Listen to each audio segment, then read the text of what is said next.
speaking about Nollywood, we will shine our spotlight on Nigerian filmmaker and director Abdulrasheed Bello, popularly known as JJC Skillz. And for that segment, I'll have to take you to our digital studio. Come with me.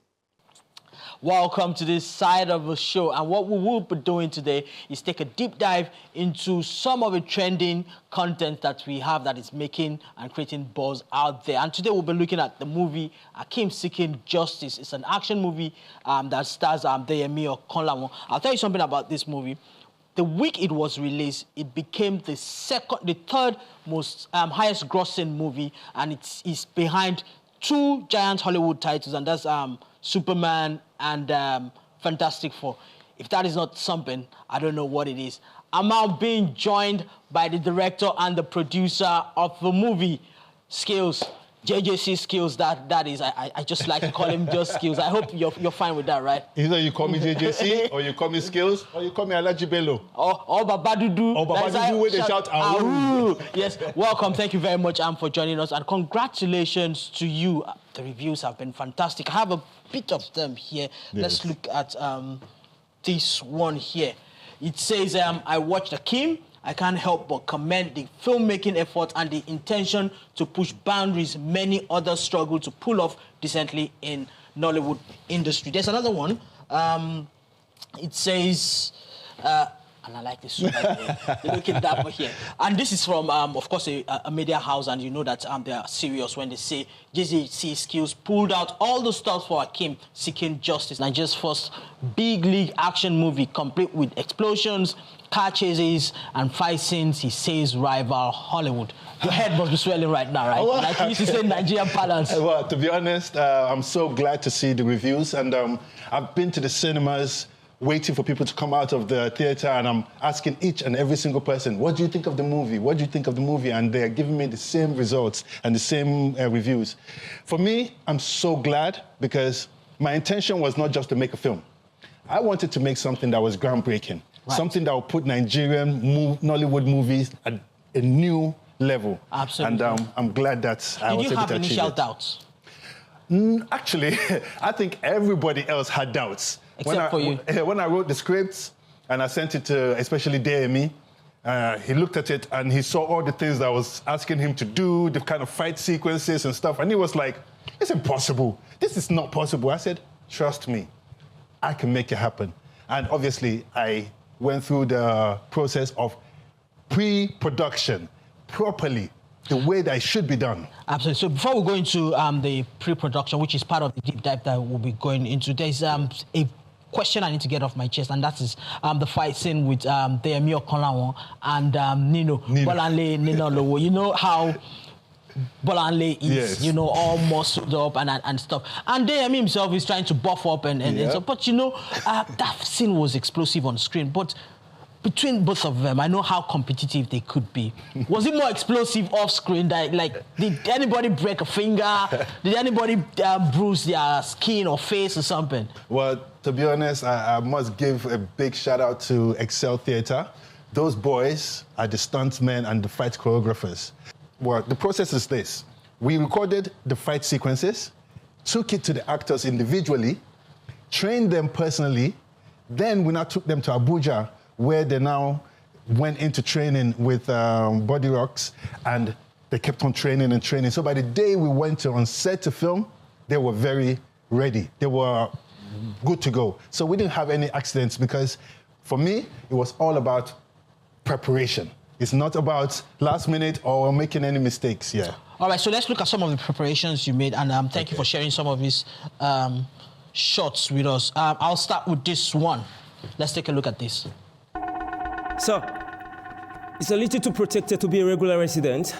For armed lookouts, I estimate around 15 to 20 men. Sir, I'm sure our intel was correct. The place is heavily protected. I see 4 armed lookouts outside and about 15 to 20 men inside.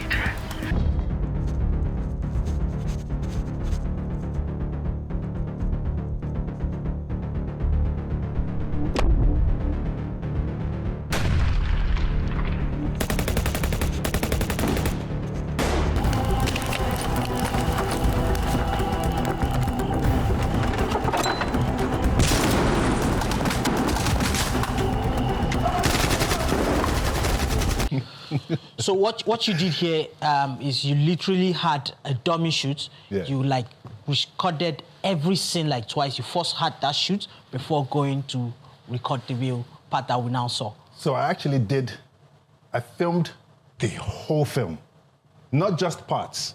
I filmed the whole movie, edited the whole movie, put it on the timeline, and then sat down with my team to watch it. Then as we were watching it, I was making notes, changing some dialogues, improving some scenes, cutting out the fat so that everything was just pure muscle. You know, when you're watching it, you literally don't want to miss a scene, because you miss a scene, you miss something crucial. Yes. Absolutely. So this is the opening scene. Yes, we saw the dummy, Yes. and then we saw the before real, and the the after. before and after. Yes. But again, how cumbersome is this? You know, do you suppose that without shooting this before, would it have taken anything away from the original?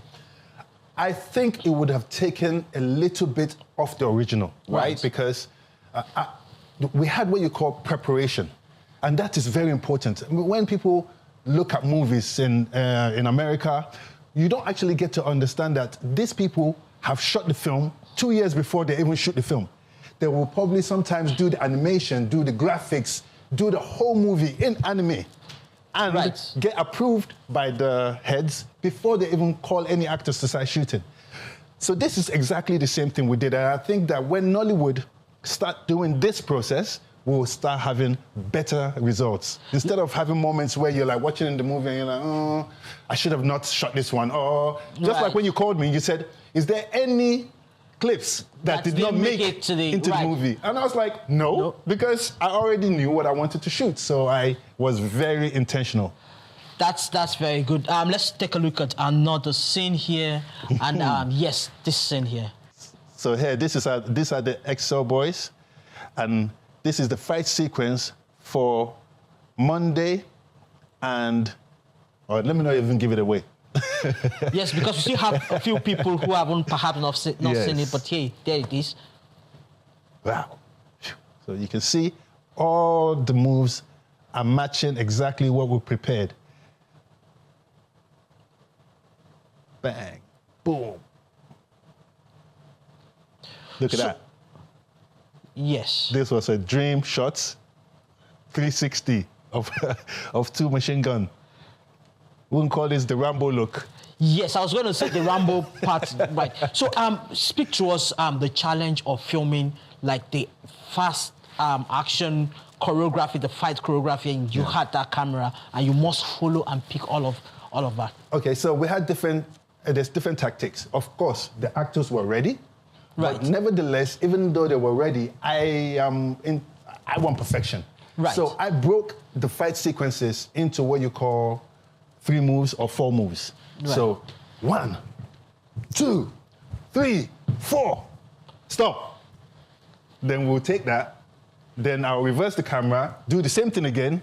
When I'm happy, then I'll go wide, then I'll go close until I'm happy with that first one. Then we'll take it from there to the next step, which will be 5, 6, 7, 8. So we'll go through it over and over again. And some of this fight sequence, like the opening scene, took us 3 days to shoot. Wow, yeah. Why so? Because I didn't get what I wanted. So I kept on going again and again and again. After the first day, we ran out of daylight. I said, let's go back again. We went back, we ran out of daylight again. So I was like, you know what, last time, let's go again. Yeah, so, you know, this film took you over a year to shoot. I remember the first time you showed me the first clip from this movie, even the trailer wasn't out. It took like months after before the trailer came out. And there's a particular scene you spoke about, and that is the car chase scene, right? Yes. It's one of the most difficult scenes to shoot. Let's take a look at it, a bit of it, then we now... this is like the dummy for the first shoot for the... So this guy here is playing Hakeem, and he's having a conversation with the character Tonero. Right. And he's trying to get away from Hakeem. And even when the camera, you can see, even in the demo, I was putting fake cars just to actually have the feeling. Right. And now this is the shoot. The one that made it today. You have killed so many women. So many children. Now, there's many things about this scene. If I was ever Okay, let's finish watching it. and then... have mercy on you.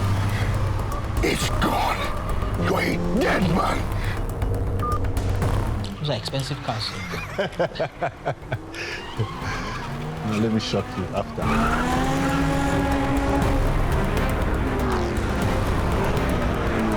Okay, now, that is not an easy task at all. All right, let's start from the top. First, let's pull it back. Oh, yeah. okay, all right. I think we can do this. Go ahead. Okay. Let's just pull it back. Right. Yeah. This wasn't an easy task at all. First of all, I had to buy a car, fix the car and get it ready so that it doesn't hurt the driver. Then 2, then 3, crash the car. So we actually bought the car. Hold up. Let's get this straight.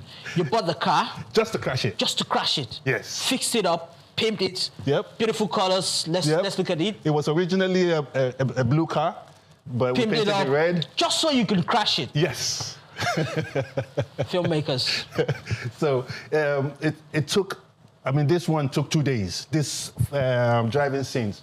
And one of the complications I had was, obviously, my actors, like they're superstars. Majority of the people in these movies are very busy. So I had a scene with SODK in the car, and literally I was running out of time again because we had to start shooting when traffic had subsided. And that's like 1 o'clock, 2 o'clock in the middle of the night. Right. So, and by 5:30, the sunrise comes up. So right. I literally had a window. So we went, shot it. But then he had to leave at 6-something was his flight. So I literally didn't have that much time left. So I said, okay, cool, this is what we're gonna do. We're gonna take the camera and go inside the car. So all the conversational pieces, we shot all the conversational pieces and then got him to go. To leave, and then the next 2 weeks later, we got back on the same location and then shot all the outside and everything. Yes. Okay. And so plus, he didn't drive this car. No, he didn't drive this stuff. I'll say it to his face when I see him the next time. So you didn't drive. I knew you didn't drive. Yeah. Thank you very much for joining us. We are completely out of time. But before I let you go, we can't, I always ask you this question, especially seeing how Afrobeats has grown to this stage. Are you tempted to go back and give a little bit more time to music making and say, you know what, let me go into the studio, even if it's just one track? To be honest, I started music when I had a statement to make, and that was Nigeria is the best land. Wow, we are Africans. Yes. Why? Because at that time we didn't believe in ourselves. Now we believe in Afrobeats, and Afrobeats is worldwide. But now we have Nollywood, and that is why I've moved to this now. Because again, Nigeria is the best land, and we will be the #1 filmmakers in the world, and that's my aim. Absolutely, I believe you. Nigeria is the best country in the world. Many thanks again for joining us. Congratulations to you, and thank you very much for watching. I'll see you on the other side of the show.